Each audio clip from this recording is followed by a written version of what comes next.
Bismillahirrahmanirrahim. Assalamualaikum warahmatullahi wabarakatuh.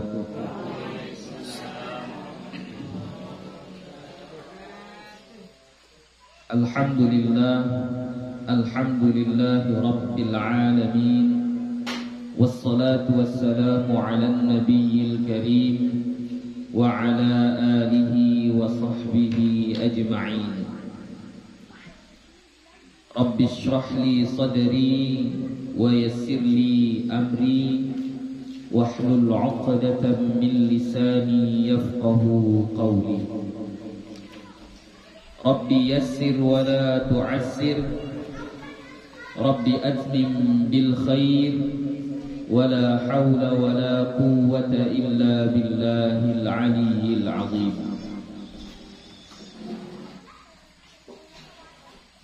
Alhamdulillah, puji syukur kepada Allah Subhanahu wa ta'ala. Salawat dan salam kepada Nabi Muhammad sallallahu alaihi wasallam dengan lafaz Allahumma salli wa sallim ala sayyidina Muhammad wa ala ali sayyidina Muhammad. InsyaAllah kita akan lanjutkan kembali pengajian kita. Sekarang masuk ke furudul wudu, ya. Furudul wudu. Faslun. Satu fasal. Furudul wudu'i sittatun. Fardu wudu ada 6. Jadi wudu ini adalah salah satu yang penting dalam agama kita. Karena dengan berwudu maka terangkatlah hadas kecil. Kalau sudah berhadas, beberapa ibadah tidak bisa kita tunaikan dalam keadaan berhadas. Jadi harus diangkat hadas tersebut. Nah, salah satu cara untuk mengangkat hadas itu adalah dengan berwudu, ya. Kalau ditanya apa hukum wudu, hukum dasarnya wudu itu sunnah. Hukum dasarnya berwudu itu hukumnya sunnah. Jadi contoh ini, nah sekarang ini kita mau menuntut ilmu. Mau menuntut ilmu, kita berwudu, hukumnya apa? Sunnah. Ya. Kalau enggak berwudu, misalnya kita datang di majelis ilmu ini dalam keadaan berhadas kecil, tadi misalnya buang angin, boleh tidak? Boleh, enggak apa-apa. Tapi yang lebih bagusnya tentunya kita namanya kita menuntut ilmu, maka usahakanlah selalu dalam keadaan suci, ya. Maka ketika kita berwudu mau belajar, itu hukumnya sunnah. Mau tidur kita berwudu, hukumnya apa? Sunnah, tidak apa, ya, tidak wajib. Jadi hukum dasar wudu itu adalah sunnah. Tapi dalam beberapa keadaan yang sunnah tadi bisa berubah menjadi wajib, ya. Contohnya ketika mau sholat, tadi sholat asar misalnya, ya. Ketika masuk waktu sholat asar, maka pada saat itu kalau kita mau sholat sedangkan kita dalam keadaan berhadas kecil, maka hukum berwudunya di situ wajib, ya, wajib hukum, ya. Kaedahnya ma la yatimmu bihil wajib, ma la yatimmul wajibu illa bihi, gitu ya, fahuwa wajib. Sesuatu yang tidak sempurna, yang wajib itu tidak sempurna kecuali dengannya, maka yang itu hukumnya pun jadi wajib, ya. Wajib sholat, yang wajib adalah sholat. Sholat ini tidak boleh kalau tidak berwudu, maka wudu sebelum sholat hukumnya wajib. Itu kaedahnya, ya.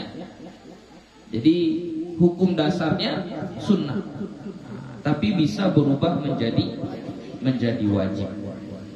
Jadi karena sangat penting wudu ini, maka perlu kita tahu fardu-fardunya. Fardu ini berarti harus ada semuanya. Kalau nggak ada salah satunya saja, maka tidak sah wudu kita. Nah, apa yang harus kita adakan? Apa yang harus kita kerjakan? Apa fardu di dalam wudu itu? Kata ulama kita ada 6. Al-awwalu, yang pertama, an-niyatu, adalah niat.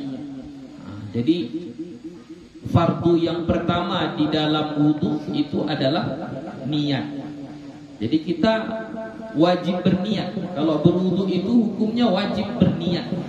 Kalau tidak berniat maka tidak sah wudunya. Apa yang dimaksud dengan niat? Nanti sebenarnya ada babnya sendiri. Waalaikumsalam. Ya, nanti ada babnya sendiri tentang niat. Tapi sebelum masuk ke babnya, kita bahas saja dulu. Niat itu adalah perbuatan hati menyengaja sesuatu. Saya mau wudu, saya sholat, saya zakat, saya puasa. Niat di hati itu, ya, keinginan di hati itu, itulah yang disebut dengan niat. Ya, jadi niat itu adalah perbuatan hati, bukan perbuatan lidah. Kalau perbuatan lidah itu tidak dianggap niat. Ya, jadi berbeda ini. Jadi yang wajib adalah yang di hati, kita yang wajib. Kalau melafazkan niat, kita lafazkan dengan lidah kita. Sengaja aku berwudu, itu kita lafazkan dengan lidah kita. Sengaja aku sholat, sengaja aku puasa, itu kita lafazkan. Maka lafaz niat itu hukumnya sunnah, itu nggak wajib. Cukup hanya dengan lafaz niat saja nggak bisa. Harus ada yang di hati. Di hati kita pun harus kita hadirkan niat tersebut. Ya, niat sengaja aku wudu, sengaja aku sholat, sengaja aku puasa, dan seterusnya. Ya, jadi karena di sini kita fokusnya tentang wudu, maka kita harus ada niatkan di hati kita, sengaja aku berwudu, di hati. Ya. Kapan itu? Ketika membasuh wajah. Jadi ketika air membasahi wajah kita, disitulah hati kita berniat, sengaja aku berwudu. Harus seperti itu. Kalau tidak ada niat, maka membasuh muka dan seterusnya itu tidak dianggap wudu, walaupun perbuatannya sama. Ya, misalnya basuh muka, basuh tangan, menyapu kepala, membasuh kedua kaki, sama perbuatannya, tapi nggak ada niatnya, nggak kita niatkan di hati kita berwudu, maka itu tidak dianggap wudu, Ya. Jadi harus ada niat di hati kita berwudu. Kapan? Ketika air pertama kali membasahi wajah, ya, karena wajah adalah basuhan wajib yang pertama, bukan ketika menyuci tangan, bukan, ya. Jadi niatnya bukan ketika kita menyuci tangan, tidak, tapi serentak dengan kita membasuh wajah. Itu yang pertama. Ats-tsani, yang kedua, ghaslul wajhi, membasuh wajah, membasuh muka.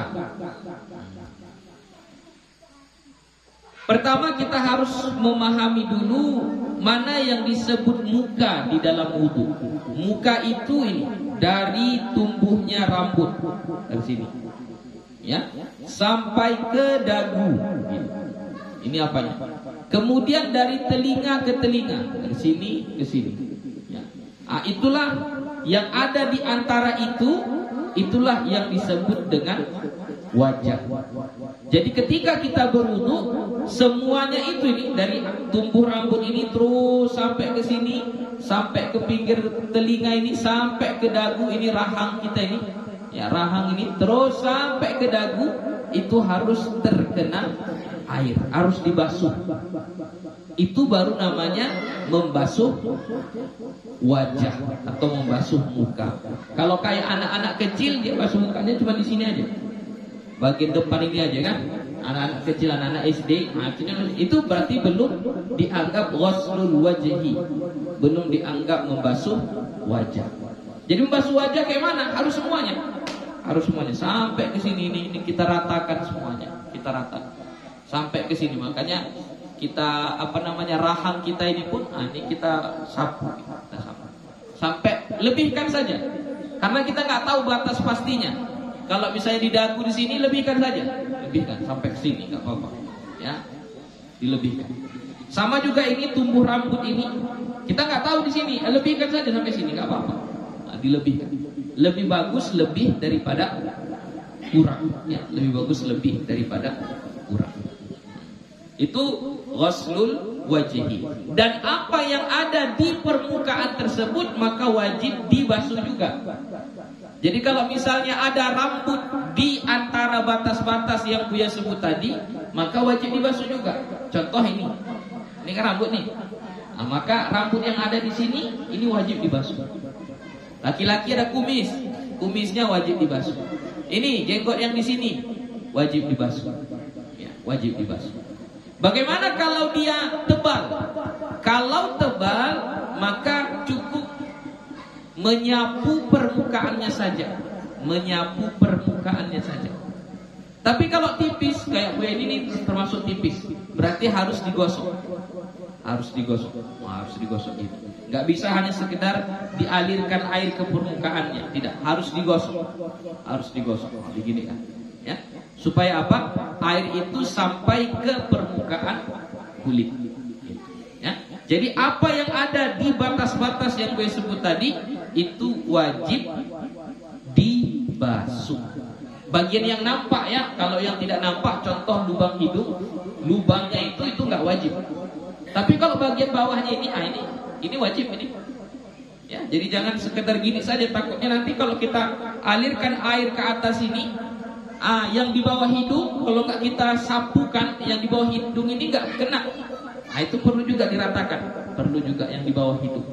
Ya. Jadi semua kulit, rambut yang ada di batas-batas yang telah disebutkan tadi, maka itu wajib dibasuh ketika membasuh muka, supaya dianggap dia ghuslul wajhi. Ya. Itu yang kedua.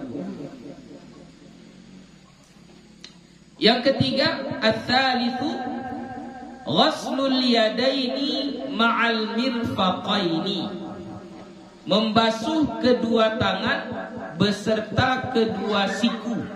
Jadi dari tangan ke siku, ya, dibasuh dia dari tangan ke siku. Jadi tangan ini ya dari ujung kuku, dari ujung kuku ini semuanya sampai sela-sela kuku ini, sela-sela jari, terus sampai ke bawah, sampai ke sini, ya, yang terlipat ini atau siku kita ini lewatkan saja. Batasnya kita nggak tahu mana batasnya, lewatkan saja supaya selamat kita. Nah, lebih bagus lewat daripada menanggung. Ya. Lebih bagus dilewatkan saja, lewatkan saja. Ya. Kemudian kalau sekiranya tidak dari jari kita basuhnya dari siku gitu misalnya di keran, ya. Atau pakai gayung kita misalnya menyiramnya dari siku, kita siram kayak gini, dari siku ke tangan. Sedangkan yang di kitab ini mengambil dari ayat Al-Quran. Dari ayat Al-Quran itu dari tangan ke siku gitu. Boleh tidak? Boleh, tidak mengapa. Ya. Tapi yang paling bagusnya tentunya mengikuti sebagaimana yang disebutkan di dalam ayat, yaitu dari tangan sampai ke siku. Ya, yang penting basah. Basah semuanya, maka sudah dianggap itu ghuslul yadaini. Ya, membasuh kedua tangan. Kalau untuk tangannya termasuk yang di bawah kuku. Ini. Jadi kalau kuku kita panjang, terkadang itu menutupi kulit yang ada di permukaan sini. Bukan dibuka kayak gini enggak ya? Yang di bagian depannya sini. Kalau dia panjang, terkadang kalau hanya sekedar basuh gini saja, yang di permukaan atas sini itu tidak kena air. Jadi kalau dia tidak kena air, maka tidak dianggap membasuh tangan. Itu bahaya. Ya. Jadi di kayak gini kan permukaan ujung kukunya itu, supaya memastikan air itu terkena semua, terkena. Jadi ada ini keduanya kanan dan kiri. Mana yang didahulukan? Tentunya Nabi kita Muhammad sallallahu alaihi wasallam dia selalu mengutamakan yang kanan dulu baru yang kiri. Ya, jadi basuh tangan yang mana dulu? Kanan dulu, baru kiri. Ya, itu yang terbaik. Ar-rabi'u yang keempat, mashur ra'si, menyapu kepala. Mashur ra'si, menyapu. Kalau tadi dua anggota tadi menggunakan kata ghuslu, membasuh. Kalau membasuh berarti kita ada membawa air. Ada air yang kita bawa. Baik menggunakan telapak tangan kita, atau langsung dari keran, atau pakai gayung, atau pakai mana lah. Yang penting ada air yang dibawa. Itu namanya ghuslu, membasuh. Tapi kalau mashu itu sekedar tangan kita basah saja. Asal basah tangan ini, lalu kita sapukan kayak gini, itu sudah mashu namanya. Jadi tidak perlu ada airnya. Ya, nggak perlu ada air begini lalu kita begini kan, tidak. Ya. Sekedar tangan basah lalu kita sapukan begini, itu sudah mashu namanya. Ya. Jadi tidak perlu ada air yang dibawa. Ya. Terkadang kita lihat kan seperti itu.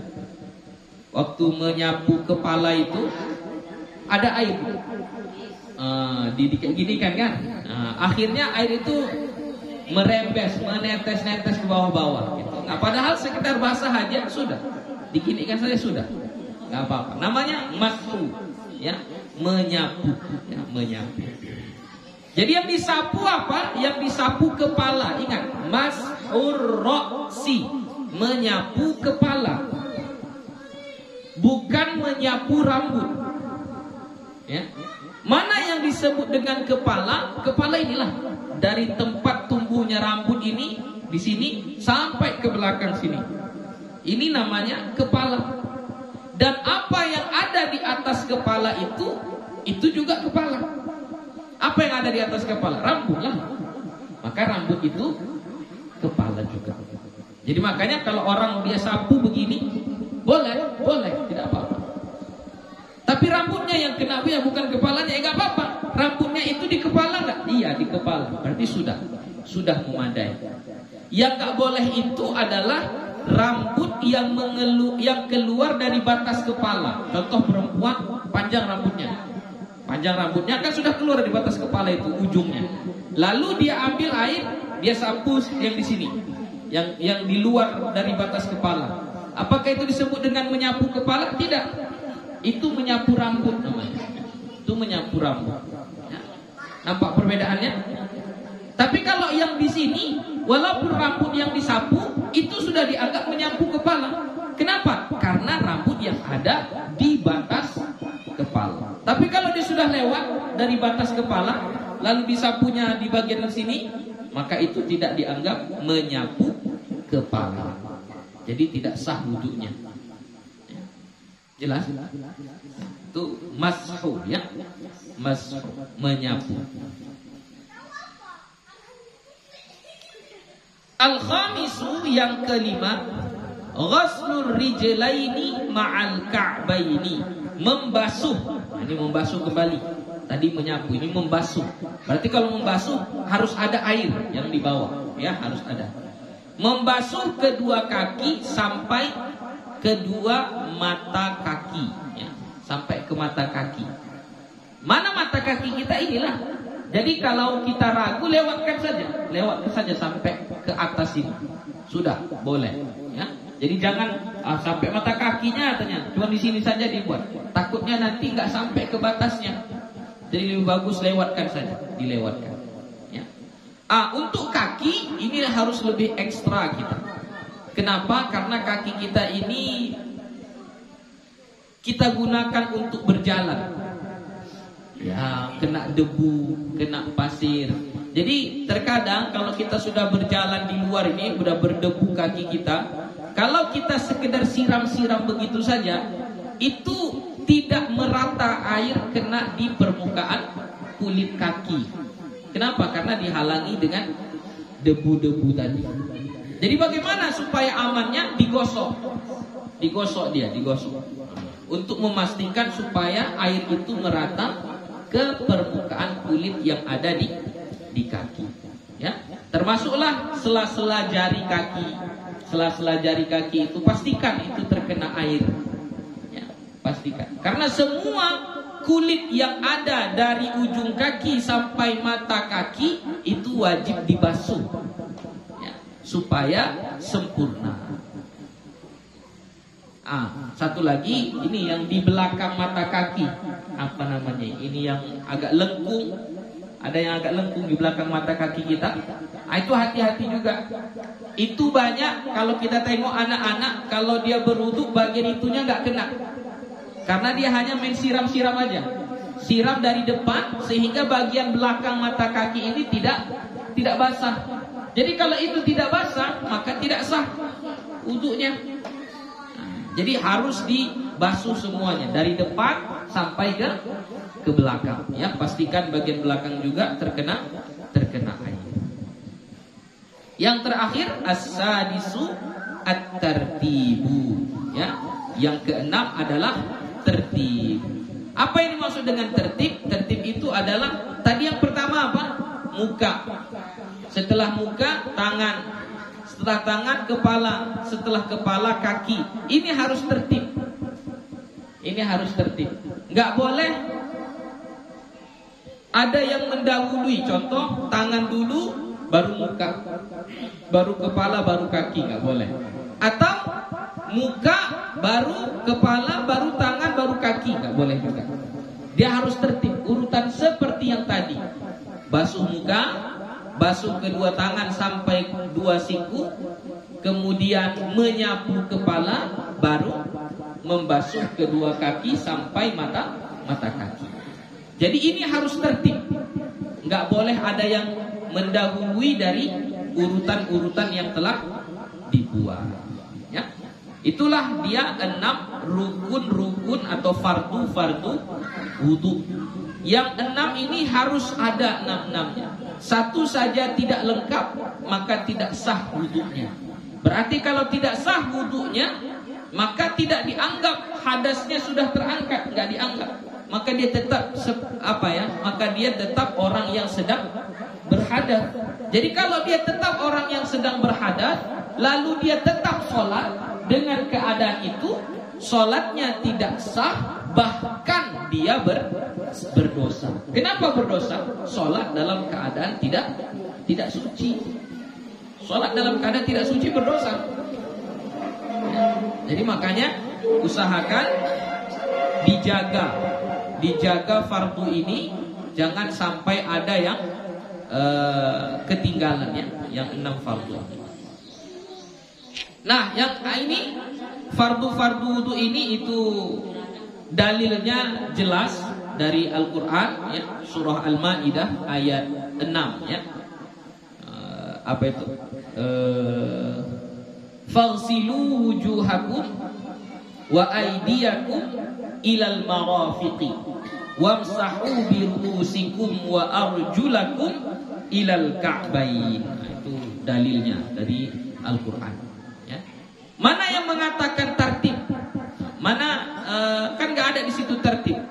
Di situ hanya disebutkan faghsilu wujuhakum, basuhlah wajah kalian, wa aydiyakum ilal marafiq, dan kedua tangan sampai siku, wamsahu biruusikum, sapulah kepala, wa arjulakum, dan basuhlah kedua kaki ilal ka'bain, sampai mata kaki.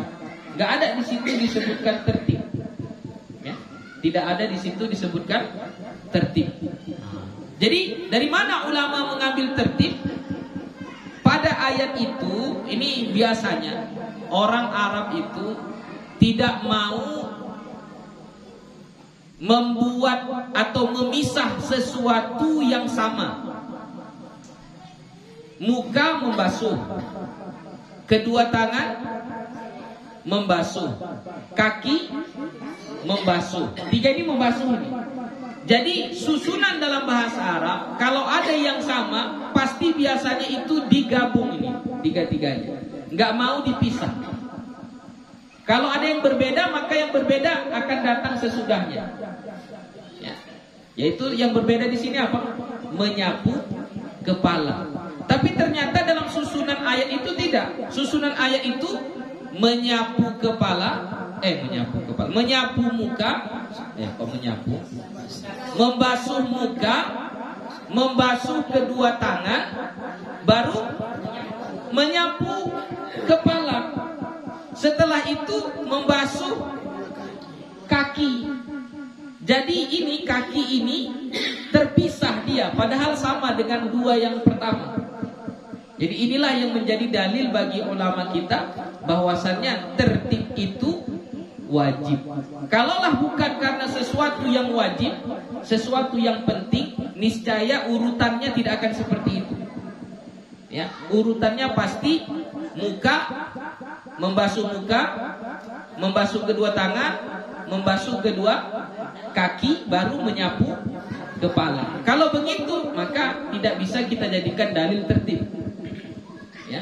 Tapi karena ayatnya itu memisah antara membasuh, dibuat di tengah-tengahnya ada kata menyapu, maka dari situlah ulama berijtihad atau berdalil bahwasannya tertib dalam urutan membasuh dan menyapu itu hukumnya fardu, wajib. Oke? Itu makanya ada tertib di situ. Adapun niat memang nggak disebutkan di ayat ini, ya, tidak disebutkan di ayat ini. Tapi niat itu sudah maklum lah. Dengan niatlah kita membedakan satu ibadah. Kalau nggak diniatkan, dari mana kita tahu ini sedekah atau zakat? Dari mana kita tahu? Nggak ada yang tahu. Kalau zakat ini zakat fitrah atau zakat apa? Kalau nggak pakai niat, dari mana orang tahu? Ya, puasa Ramadan, puasa ganti, puasa sunnah, sunnahnya sunnah apa? Dari mana taunya? Dari niat. Ya, jadi kalau niat itu berdasarkan dari hadis Nabi, innamal a'malu binniyat. Oke, ada pertanyaan seputar ya? Masuk muko yang muko yang dari situ. Jadi ada juga yang tumbuh rambut kan ada pulang karena rambutnya sampai ke belakang. Oh iya. Sulah. Jadi bagaimana caranya? Oh ya. Jadi maksudnya batas muka itu dari tempat tumbuhnya rambut yang normal. Kalau orangnya itu sulah, ini botak ini, di sini baru tumbuh rambut lagi. Kalau itu bukan berarti di sini wajah dia, enggak, tetap di sini. Tetap di sini. Jadi jangan nanti bilang, oh ini rambut saya tumbuhnya di sini, berarti muka saya di sini. Oh enggak, ya. Tetap batas normalnya. Di mana normalnya? Di sini. Berarti di sinilah batas wajah dia. Ya. Sama juga dengan ada orang yang rambutnya di sini. Ada nggak itu? Ada. Rambutnya tumbuhnya mulai dari sini, terlalu lebat. Maka di mana wajahnya? Tempat yang normal lah. Di mana yang normal? Disitulah batas wajah. Oke? Jadi itu ikut normalnya aja, ikut normalnya. Ada lagi? Habis. Lanjut. Faslun. An-niyatu qasdu syai'i muqtarinan bi fi'lihi. Satu fasal yang dimaksud dengan niat itu adalah qasdus syai'i, menyengaja sesuatu, muqtarinan, serentak atau beriringan, bi fi'lihi, dengan perbuatannya. Jadi menyengaja sesuatu serentak dengan perbuatannya, harus serentak. Ya, harus serentak. Kalau nggak serentak, itu namanya azam. Azam itu ya, kita azam lah. Saya mau sholat tahajud nanti malam. Kapan sholat tahajudnya? Sekarang atau nanti? Nanti. Berarti itu azam namanya. Itu azam. Kita mengazamkan sesuatu, ingin melakukan sesuatu. Itu azam. Ya. Kalau niat tidak. Kalau niat itu muqtarinan bi fi'lihi. Dia harus serentak dengan perbuatannya. Ya, harus serentak.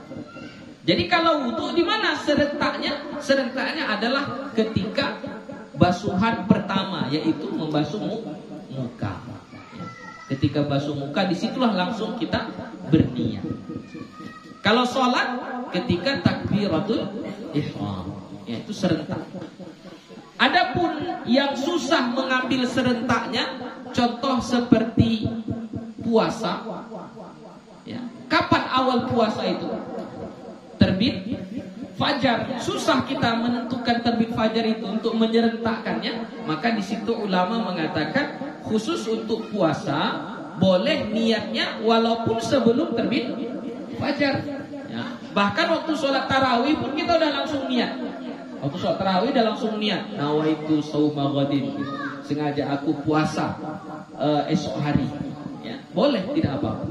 Ya. Tapi kalau yang bisa serentak, maka dia harus serentak. Karena kalau tidak serentak, itu tidak dianggap sebagai niat. Wa mahalluha al-qalbu, tempatnya di hati. Nah, itu yang gue bilang tadi. Jadi supaya dia dibilang niat, harus hati yang main. Ya. Kalau mulut itu bukan niat. Ya, itu bukan niat, harus hati. Di hati kita meniatkan, menyengaja mengucapkan, sengaja aku berwudu, sengaja aku sholat. Nah, itulah niat. Tapi hati yang berbuat. Ya. Kenapa? Karena tempatnya niat itu bukan di lidah, tapi di hati. Wa talaffuzu biha sunnatun, dan melafazkan niat itu hukumnya sunnah. Nah, jadi kalau melafazkan niat, itu yang dengan lidah. Jadi yang melafazkan dengan lidah itu sunnah, bukan fardu. Yang fardu mana? Yang di hati. Jadi bisa digantikan yang sunnah dengan yang fardu? Nggak bisa. Jadi misalnya kita berwudu ini, kita baca nawaitul wudu'a, atau sengaja aku berwudu, dengan lafaz lidah kita. Tapi di hati nggak ada kita niatkan. Lalu kita basuh muka. Boleh tidak? Tidak boleh. Ya. Kenapa? Karena kita masih melafazkan niat, belum berniat. Karena niat itu di hati. Kalau di lidah itu baru lafaz niat. Yang di hati hukumnya wajib, yang dilafazkan dengan lidah hukumnya sunnah. Jadi kalau sekiranya kita nggak ada melafazkan dengan lidah, boleh, apa-apa.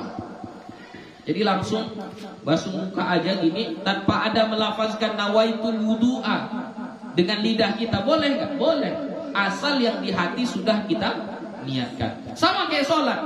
Ya. Misalnya kita nggak pakai usolli fardhal asri, nggak kita lafazkan gitu, langsung Allahu Akbar. Tapi ketika takbir itu sudah di hati, sengaja aku sholat asar gitu. Boleh atau tidak? Boleh, nggak apa-apa. Karena yang melafazkan itu hukumnya sunnah. Ya, melafazkan itu hukumnya sunnah. Itu apa fungsi guna daripada melafazkan niat itu? Salah satunya adalah untuk mengkuatkan yang ada di hati kita, supaya lebih paten, supaya lebih kuat, lebih mantap dia. Terkadang kita ini sholat apa ini? Kadang lupa kita. Nah, itu makanya perlu dilafazkan dengan niat untuk mengkuatkan, ya. Wa waqtuha, dan waktunya, waktu berniat itu inda ghasli awwali juz'in minal wajhi, ketika membasuh bahagian pertama kali, bahagian dari wajah. Situlah kita berniat. Waktu berniat untuk wudhu di situ. Pertama kali kita membasuh bahagian wajah, disitulah jatuhnya niat. Wat tartibu, dan tartib yang dimaksud dengan tertib adalah alla yuqaddama atwun ala atwin, bahwa tidak mendahului satu anggota atas anggota yang lain. Maksudnya tangan tidak mendahului muka, kaki tidak mendahului kepala. Jadi harus berurutan dia. Muka, tangan, kepala, kaki. Itu yang disebut dengan tartib. Tadi sudah Buya bahas. Oke. Ada pertanyaan sampai di sini? Niat apa tuh nawaitul wudu itu kalau lelaki beda sama besi. Nawaitul wudu'a. Ya, wudu'a ya, baris atas. Ya. Oh, enggak. Ya, sama. Nawaitul wudu'a, ya. Jadi dalam bahasa Arab itu memang bahasanya lebih kaya daripada bahasa kita. Jadi kalau kita tidak membedakan antara laki-laki dengan perempuan, kalau bahasa Arab mereka membedakan itu. Ini, misalnya kita bilang ini, dalam bahasa Indonesia mau kita tunjuk laki-laki atau perempuan, tetap katanya ini tetap. Tapi kalau bahasa Arab enggak. Kalau bahasa Arab, kalau laki-laki hada, kalau perempuan hadihi, berubah dia. Bahasa Indonesia itu mau laki-laki mau perempuan itu. Kalau bahasa Arab enggak. Ya, kalau bahasa Arab untuk laki-laki zalika, kalau menunjuk perempuan tilka. Gitu. Begitu juga dia dalam bahasa kita mau dia laki-laki dia perempuan tetap dia. Kita bilang dia. Jadi kita terkadang susah membedakan dia seorang guru. Kita masih berpikir itu gurunya laki-laki atau perempuan, ya kan? Kalau bahasa Arab enggak. Sudah tahu kita itu kalau dibilangnya dia guru, kita sudah tahu itu gurunya laki-laki atau perempuan. Kenapa? Karena mereka membedakan. Jadi kalau dia itu berbeda, laki-laki dengan perempuan. Kalau laki-laki biasanya pakai huwa, kalau perempuan pakai hiya. Mereka begitu juga, berbeda antara laki-laki dan perempuan. Kamu begitu juga, berbeda antara laki-laki dan perempuan. Tapi untuk saya, kita, kami sama. Jadi nggak ada perbedaan antara laki-laki dan perempuan. Jadi kalau kita bilang saya, dalam bahasa Arab mau laki-laki mau perempuan saya juga. Nah, jadi makanya contoh, aku berwudu itu nawaitu. Tu yang di situ itu artinya saya. Nawaitu. Jadi tu yang di ujungnya itu artinya saya. Jadi nggak ada perubahannya. Nawaitu mau laki-laki mau perempuan tetap dia bilang nawaitu. Wudu'a itu memang pasti wudu'a, karena nanti kalau kita bahas dari segi bahasa itu menjadi maf'ulun bih. Ya, maf'ulun bih itu dia mansub baris atas. Jadi nawaitul wudu'a. Jadi nggak ada perbedaan antara laki-laki dengan perempuan. Sama kayak sholat. Usolli, aku sholat. Usolli. Jadi yang maknanya aku di situ mana? U yang di awal itu. Usolli. Mau laki-laki mau perempuan dia pakai usolli. Nah, yang di ujungnya itu pasti maf'ulun bih, pasti baris atas. Usolli. Apa contohnya? Asar. Usolli, solata, pasti solata. Usolli, solatal asri. Ya. Usolli, solatas subhi, dia pasti sholatan. Kenapa? Karena menjadi maf'ulun bih. Itu dari segi bahasa ya. Jadi tidak ada perbedaan lafaz niat bagi laki-laki dan perempuan. Dia tetap, yang bahasa Arabnya tetap nawaitul wudu'a. Ya, enggak ada nawaitul wudu'i, enggak ada. Yang ada nawaitul wudu'a. Baik laki-laki ataupun perempuan, sama. Ya, jadi jangan diubah-ubah. Itu bahasa Arab. Nawaitul wudu'a. Itulah. Untunglah bertanya oke. Iya, jadi ini nawaitul wudu'a. Jangan nawaitu ya, nawaitul. Iya, nawaitul. Ada apa kalian? Coba minta sama Umi apa dulu? Spidol. Potonglah bau tapi di baju dan lain. Oh, Masya Allah.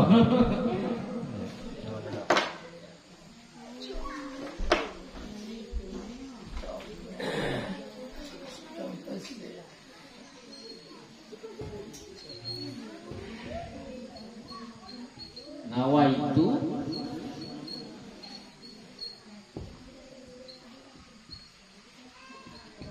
nih, nawaitul wudu'a. Jadi yang berarti aku itu yang ini, nawaitu ini. Tu ini artinya aku.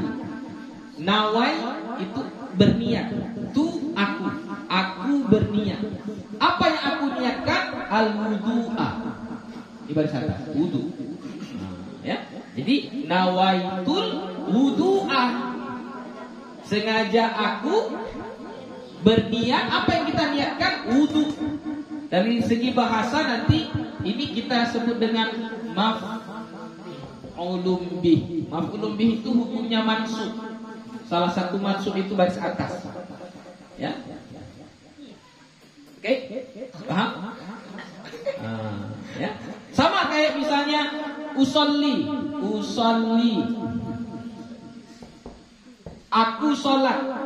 Sengaja aku sholat. Mana yang aku? Akunya ini itu yang aku. Jadi setelahnya jadi maf'ulun bih, sama kayak gini juga. Apa misalnya? Sunnata. Kalau tadi fardho atau sholata, terserah boleh. Ya. Usolli sunnata. Sunnata apa? Sunnata tahajud.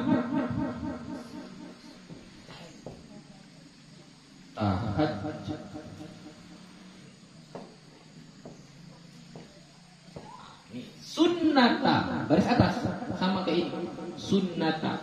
Sama juga fardho.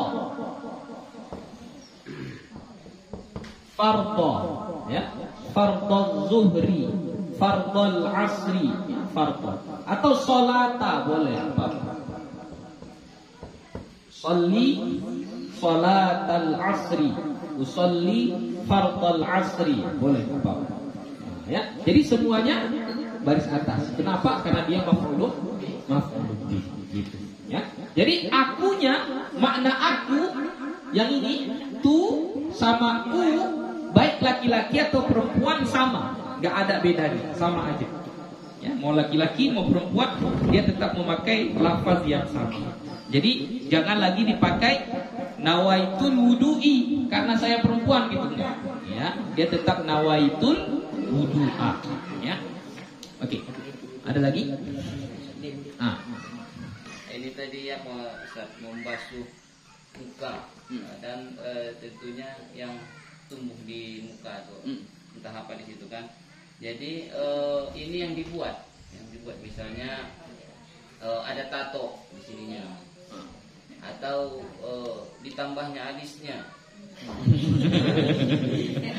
atau ini kalau perempuan makeupnya tebal, dibasuh dulu makeupnya, lipstiknya baru bisa sah wudunya atau langsung saja. Oke. Jadi tadi kita membasuh muka, ya. Jadi yang dibasuh itu apa? Sebenarnya mukanya. Yang disebut dengan muka adalah kulit. Kulit yang ada di muka ini dan apa yang tumbuh. Yang tumbuh dari kulit itu, yaitu rambut-rambut. Nah, pertanyaan Ustaz ini adalah Bagaimana kalau sekiranya ada sesuatu yang lain yang dibuat di situ? Misalnya make up lah, kita buat dulu make up. Jadi ketika kita perempuan make up, lalu dia mau berwudu, bagaimana? Apakah dihilangkannya dulu make upnya, dicucinya dulu make upnya, baru dia basuh muka berwudu, atau langsung saja? Itu tergantung jenis make upnya. Nah, tergantung jenis make upnya. Kalau make up yang, kalau saya lihat kayak make up pesta, yang tebal-tebal itu saya rasa lebih bagus cuci dulu, ya, dicuci dulu, dibersihkan dulu. Kenapa? Karena kalau sekiranya nggak dibersihkan, sekiranya ketika kita basuh muka dengan muka yang sedang bermake up tadi tidak masuk air ke permukaan kulit, maka tidak sah. Sama juga dengan lipstik. Nah, lipstik itu juga ada jenis-jenisnya. Ada lipstik itu yang memang permanen, dia seolah-olah kayak kayak lapisan. Jadi kalau yang sejenis itu dia lipstiknya, maka ketika membasuh muka kena bibir dengan air, tapi yang kena adalah lipstiknya, bukan bibirnya gitu. Jadi kalau dia yang sejenis itu ya harus dibersihkan. Lalu bagaimana dengan tato? Ya, tato hati-hati ya. Tato itu tidak dibolehkan di dalam agama kita. Ya, kalau ditanya apa hukum membuat tato, haram. Ya. Nah, sekarang masalahnya sudah terlanjur buat tato. Tatonya di muka pula. Nah, bagaimana itu? Nah, ini khilaf di antara ulama. Ya. Ada yang mengatakan ya harus dihilangkan dulu lah. Bagaimana caranya harus dihilangkan? Ya. Tapi ada juga yang mengatakan kalau susah menghilangkannya, nggak bisa menghilangkannya, maka tidak mengapa untuk tato. Ya. Jadi khilaf di antara ulama. Kalau mazhab Syafi'i yang mana, Bu ya? Kalau mazhab Syafi'i itu yang harus dihilangkan. Itu mazhab Syafi'i. Lebih ketat itu. Ya. Tapi ya dalam beberapa hal kita nggak apa-apa mengikut pendapat yang lain. Ya, tidak apa-apa. Kemudian jenis tato ini sekarang berkembang. Nah, hati-hati yang perempuan. Ya. Jadi jangan berpikir yang pakai tato cuma laki-laki saja. Yang perempuan pun sudah berkembang. Apa? Tato sulam alis. Nah, sulam alis atau apa namanya? Iya, sulam alis kan. Jadi alisnya itu permanen, nggak bakal hilang lagi. Udah kayak gitu. Itu sama, tato juga itu namanya. Ya, tato juga. Jadi jangan dibuat-buat itu. Ya. Jadi kalau yang seperti itu, Ustaz, ya. Kalau masih bisa menghilangkannya, hilangkan terlebih dahulu. Baru kita basuh muka untuk berwudu. Apalagi makeup. Makeup itu terkadang sejenis minyak dia kan, minyak. Ya gimana mau kena ke kulit? Minyak dengan air itu nggak akan menyatu ya, tidak akan menyatu. Begitu. Oke? Ada lagi? Ada lagi, Bu ya? Yo. Apa? Tangan Bu yang masuk sembahyang. Apa? Kalau inai non dari inai, ya inai non apa? Non daun tuh, itu tidak mengapa. Boleh, ya. Tapi kalau hinai yang kutek. Yang diapakan begini itu anak saya Ania biasa itu juga gini ya. Itu bisa dikeletek gini. Itu menandakan bahwasanya dia melapisi permukaan kuku. Nah, kalau dia melapisi permukaan kuku, maka ketika kita membasuhnya berarti yang basah adalah bahagian permukaannya, bukan kukunya. Jadi itu harus dihilangkan dulu. Tapi kalau inai yang biasa yang kita pakai daun itu tidak mengapa, boleh, itu boleh. Oke, sudah ya. Ada lagi? Habis. Ini masalah penting ini, masalah wudu. Jangan sampai nggak selesai, nggak tuntas. Awak wudu tu bisa diusap sama tangan iko, basuh muka, kok basuh tangan, sebelah mah dihayi kan, sebelah usap. Bisa. Jadi sebenarnya itu termasuk dengan sebutan ad-dal. Ya, ad-dal itu adalah menggosok. Jadi yang wajib ghuslu. Ghuslu tadi apa? Membasuh. kita siram pakai air, itu sudah ghuslu namanya. Itu sudah ghuslu. Tapi supaya sempurna maka ada ad-dal, menggosok. Nah, digosok dia supaya lebih memastikan untuk meratakan air ke permukaan kulit. Ya. Jadi kalau kita ratakan dengan menggunakan tangan bagus kan? Memang bagus. Jadi bagaimana cara meratakannya? Apakah dengan satu tangan? Boleh dengan satu tangan. Jadi misalnya satu pakai gayung, ini tetap megang gayung, lalu satu kiri ini kita ratakan, boleh juga. Atau pakai gayung kita letakkan, lalu kita basuh, kita ratakan pakai kedua tangan kita juga boleh. Tidak mengapa, ya, bagus. Oke, itu untuk menyempurnakan pemerataan air di permukaan kulit anggota badan yang kita basuh ketika berwudu. Oke, selesai ya. Kita lanjutkan. Faslun. Al-ma'u qalilun wa katsirun. Ini fasal yang baru tentang air, ya. Air itu ada yang qalil, sedikit, ada yang katsir, banyak. Jadi air yang kita gunakan untuk berwudu itu jenisnya ada yang sedikit, ada yang banyak. Perlu kita tahu yang sedikit dengan yang banyak, perlu. Karena nanti ini mengubah status air tersebut, ya, mengubah status air tersebut. Al-qalilu madunal qullataini. Yang sedikit itu kurang dari 2 kullah. Ya, jadi air yang sedikit berarti air yang kurang dari 2 kullah. Wal katsiru kullatani fa aktsar. Kalau yang banyak 2 kullah atau lebih. Jadi kalau air sedikit nggak sampai 2 kullah, berarti air sedikit dia. Kalau dia 2 kullah atau lebih airnya, maka dianggap dia air yang banyak. Lalu apa beda air sedikit dengan air banyak ini? Wal qalilu yatanajjasu biwuqu'in najasati fihi wa illam yataghayyar.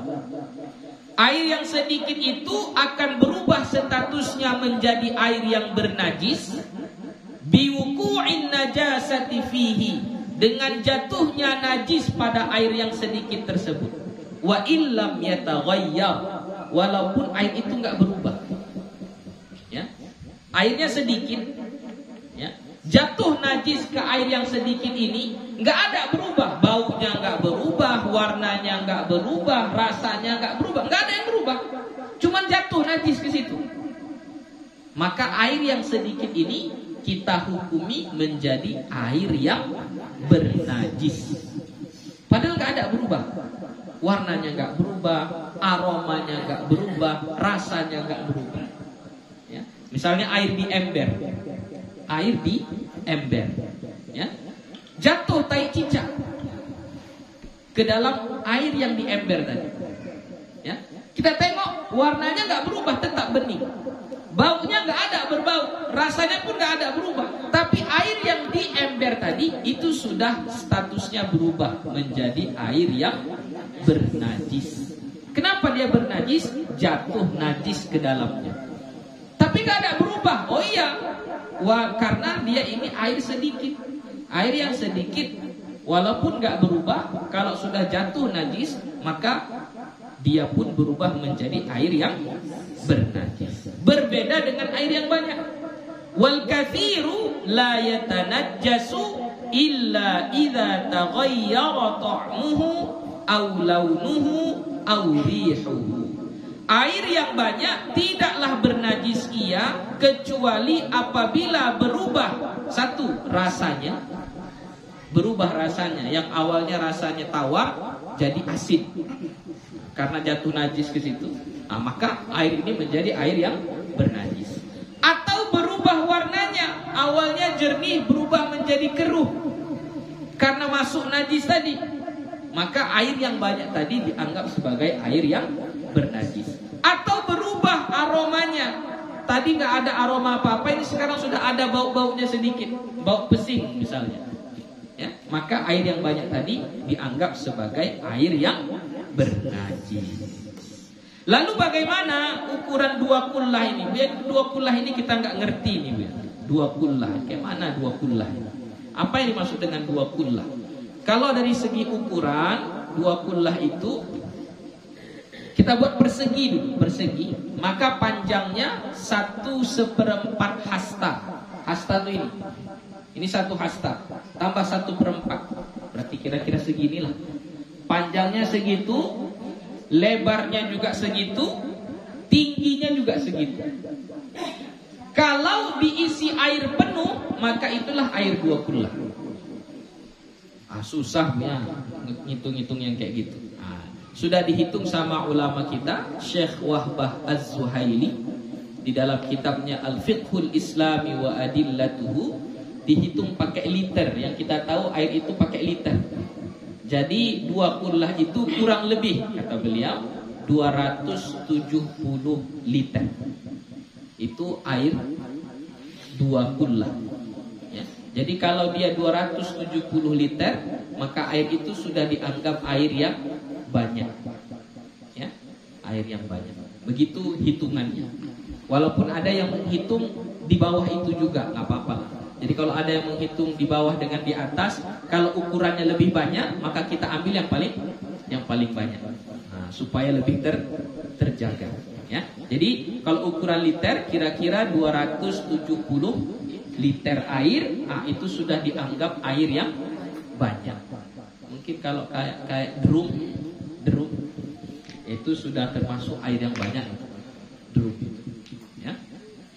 Jadi kalau kayak ember yang kayak gini nih, itu belum, itu masih air yang sedikit gitu. Nah, itu makanya tadi gue bilang, kalau ada air di ember kayak gitu, atau kalau bahasa itu dicapah. Capah itu kan lah kita tampung air dicapah, lah banyak. Pagi-pagi kita tengok lain, cilek cocak di situ. Tengok nggak ada berubah, apanya? Warnanya nggak ada berubah, rasanya nggak ada berubah, aromanya nggak ada berubah. Jangan dikonsumsi lagi, jangan digunakan untuk memasak, jangan digunakan untuk basuh piring, nggak boleh. Kalau dibasuh, kita gunakan membasuh piring, berarti sama kita seperti mengotori piring kita dengan najis, sama itu. Jadi jangan dipergunakan lagi. Apalagi digunakan untuk memasak, berarti kita memakan najis nanti, nggak boleh, ya. Jadi seperti itu. Ada pertanyaan? Air yang di ember itu kalau menetes air lain atau air wudhu itu masuk dalam najis. Kalau air wudhu yang masuk bukan najis, musta'mal namanya. Jadi musta'mal itu adalah air yang suci tapi tidak mensucikan. Maksudnya suci boleh kita konsumsi, boleh kita gunakan untuk basuh pinggan, boleh kita gunakan untuk basuh baju yang kotor, boleh. Tapi tidak mensucikan, maksudnya tidak bisa kita gunakan untuk berwudu lagi. Itu maksudnya. Jadi kalau ada air di ember, kita berwudu, lalu cipratannya masuk ke air yang di ember tadi, maka air yang di ember ini kan air yang sedikit. Maka air yang di ember ini menjadi air musta'mal. Ya, apa itu air musta'mal? Air suci tapi tidak mensucikan. Bukan bernajis, jadi dia nggak bernajis. Beda dengan yang tadi. Kalau yang tadi itu najis. Yang tadi najis. Ya. Boleh dikonsumsi, tetap boleh dikonsumsi, tapi tidak boleh digunakan untuk berwudu. Oke? Ada lagi? Alhamdulillah sudah sampai jam 6 kurang. Jadi insyaallah kita akan sambung lagi di pertemuan berikutnya. Ya, besok ya kita akan bahas tentang yang mewajibkan mandi. Ya, apa-apa saja yang membuat kita wajib mandi. Itu akan kita bahas berikutnya. Wallahu subhanahu wa ta'ala a'lam bis-shawab. Wassalamualaikum warahmatullahi wabarakatuh.